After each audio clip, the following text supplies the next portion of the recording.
بسم اللہ الرحمن الرحیم۔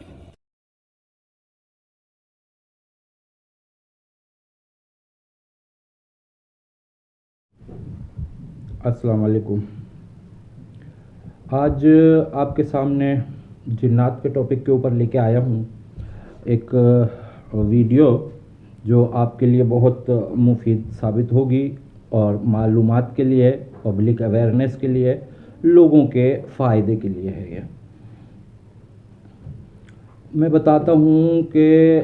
جنات کہاں رہتے ہیں، ان کی رہائش کہاں ہوتی ہے، ان کے رہنے کی جگہ کیا ہوتی ہے، کس طرح رہتے ہیں، کیسے نکلتے ہیں، ان کا رہن سہن۔ یہ عموماً گیلی سیلی جگہوں پر یا اندھیری جگہوں پر یا ویران جگہوں پر جہاں کسی کا آنا جانا نہیں، یا گھر کے وہ حصے، بعض اوقات گھروں میں بھی ایسے حصے ہوتے ہیں جہاں آنا جانا نہیں ہوتا، تو ان جگہوں پر رہتے ہیں۔ اچھا، عام طور پر یہ مغرب کے وقت جو ہے نا باہر نکلتے ہیں، کیونکہ اللہ تعالیٰ کا حکم ہے جنات کو بھی اور حشرات الارض کو بھی، ان کو اللہ تعالیٰ کا یہ حکم ہے کہ یہ رات کو نکلیں اندھیرے میں۔ سانپ، بچھو، کیڑے مکوڑے، یہ سب چیزیں ایسے وقت پہ نکلتے ہیں، تو یعنی رات کو۔ اور ایک کسی شاعر کا اچھا بھلا ایک شعر بھی ہے، بڑا مشہور ہے کہ بخشے ہیں دن کام کو تو نے، ایک کوئی حمد ہے، راتیں دیں آرام کو تو نے، بخشے ہیں دن کام کو تو نے۔ یہ بچوں کے کورس میں بھی ہے یہ، یعنی ہمارے لیے، ہم انسانوں کے لیے دن جو ہے وہ کام کرنے کے لیے ہوتا ہے اور رات آرام کرنے کے لیے ہوتی ہے۔ تو ہمارے لیے دن ہوتا ہے نکلنے کے لیے، باہر نکلنے کے لیے، انسانوں کے لیے دن ہوتا ہے، اور ان کے لیے، جنات وغیرہ کے لیے رات ہوتی ہے، حشرات الارض کے لیے رات ہوتی ہے۔ شام ہوئی تو رات شروع ہو جاتی ہے۔ اچھا، اب اس میں یہ ہوتا ہے کہ یہ باہر نکلتے ہیں اور جو مومن ہیں نماز پڑھنے جا رہے ہوتے ہیں، اور کوئی عبادت، ان کے اپنے کام، ان کی اپنی اجازتیں، لیکن جس طرح ہم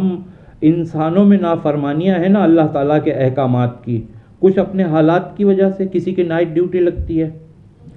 ہمیں حکم دیا ہے کہ رات کو آرام کرو، لیکن ہم رات کو کام کر رہے ہوتے ہیں، اکثر ہم میں سے اکثر لوگ کام کر رہے ہوتے ہیں۔ ان سے کہا ہے کہ آپ دن میں نہ نکلو، صرف رات کو نکلو، لیکن دن میں اگر سانپ نکل آیا تو مار دیا جائے گا، بچھو نکل آیا تو کوئی نہ کوئی اس کو دیکھے گا تو مار دے گا، اور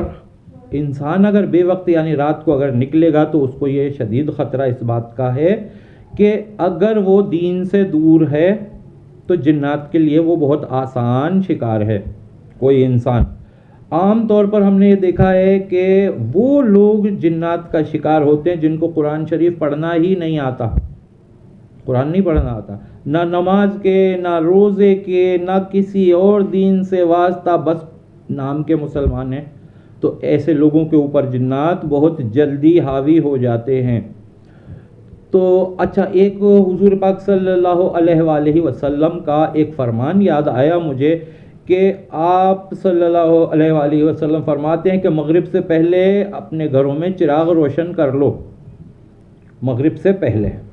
تو پہلے چراغ روشن کرنے کا مطلب یہ ہوا کہ اب ادھر وہ مغرب پہ وہ نکلیں گے، اب جو لوگ نکلے ہیں باہر، جو جنات باہر نکلے ہیں، وہ جہاں اندھیرا دیکھیں گے کوئی اور جگہ پسند کر لیں گے، اگر لائٹ جل رہی ہوگی تو وہاں نہیں آئیں گے،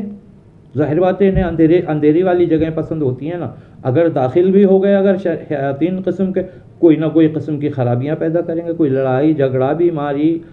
پتہ نہیں کیا کیا کچھ کرتے ہیں یہ، تو یہ ان کے بارے میں یہ معلومات ہے کہ ہمیشہ آپ بھی یہ کوشش کیجئے کہ مغرب سے پہلے، چراغ کا تو اب زمانہ نہیں ہے، لائٹ کھول دیا کریں، باہر کی، صحن کی، دروازے کی، کمروں کی سب لائٹیں کھول دیا کریں تاکہ گھر میں اندھیرا نہ رہے۔ ادھر اذان ہوگی، اذان کی آواز بھی گھر میں داخل ہونے چاہیے، اور گھر میں کمروں میں دھوپ کا بھی گزر ہونا چاہیے، تازہ ہوا کا گزر بھی ہونا چاہیے، یعنی کراس وینٹیلیشن۔ اس دیوار میں دروازہ ہے تو اس کے اپوزٹ دیوار میں کھڑکی ہو، یہ چیزیں اگر نہیں ہوں گی، ہوا کا گزر نہیں ہوگا تو وہ وہاں ان کا گزر بسر ہونی شروع ہو جائے گی، ان کی رہائش شروع ہو جائے گی۔ اچھا، ہم یہ ساری جو پیغام ہم دیتے ہیں ویڈیو پر، یہ جو ہماری ویڈیوز ہیں، یہ سب روحانی علاج اور فوائد کے سلسلے کی ہیں، اور انشاءاللہ آپ اس سے فائدہ اٹھائیں گے۔ آپ اگر ثواب کی نیت سے ہماری ویڈیو کو آگے فارورڈ کریں گے تو آپ کو بھی ثواب ملے گا. ہماری باتیں، یہ معلومات اگر آپ کو پسند آئی ہیں تو لائک ضرور کیجئے گا، اور اگر ہمارا پہلی مرتبہ چینل آپ دیکھ رہے ہیں تو اس کو سبسکرائب بھی کیجئے گا، اور بیل آئیکن کو کلک کرنا نہ بھولیے تاکہ آپ کو نئی ویڈیوز ملتی رہیں گی. السلام علیکم ورحمۃ اللہ.